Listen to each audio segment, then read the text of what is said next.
Hello friends, imagine your body as a house and the respiratory system is like the ventilation system that keeps the air flowing smoothly inside. It's made up of several parts, each with its own job to make sure you get the oxygen you need and get rid of the carbon dioxide. Let us look at the parts of respiratory system one by one. Nasal passage and oral cavity. These are like the entryways to your house. When you breathe in, air comes in through your nostrils into the nasal cavity. Pharynx. The pharynx is like a tube in your throat that connects your nose to your windpipe. Trachea or windpipe. Think of this as the hallway in your house.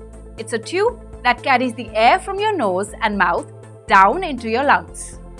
Lungs. Your lungs are like big rooms in your house where all the action happens.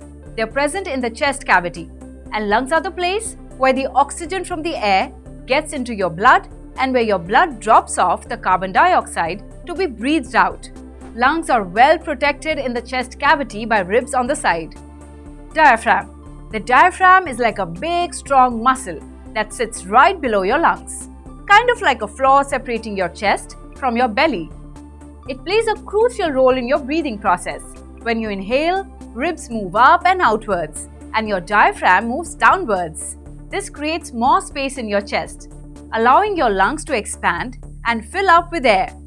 Then when you exhale, ribs move down and inwards, while your diaphragm relaxes and moves back up into its dome shape, thus reducing the size of chest cavity and pushing the air out of your lungs. Bronchi and bronchioles. Bronchi branch off from the main hallway, trachea into different and smaller passageways called bronchioles, which end in alveoli. Alveoli. These are like tiny balloon-like structures inside the lobes of your lungs. They are where the oxygen from the air you breathe in gets into your blood and where the carbon dioxide from your blood gets into the air you breathe out. So, in a nutshell, when you breathe in, air goes through your nose or mouth, down your trachea and into your lungs. Then in the alveoli, the oxygen from that air goes into your blood and the carbon dioxide from your blood goes into the air you breathe out. And when you breathe out, the carbon dioxide filled air goes back out through your nose or mouth. Remember to practice and understand this topic using this wonderful diagram along with all of its labels. Just like a ventilation system keeps the air in your house fresh and clean, your respiratory system keeps the air in your body full of oxygen so you can stay healthy and keep doing all the things you love.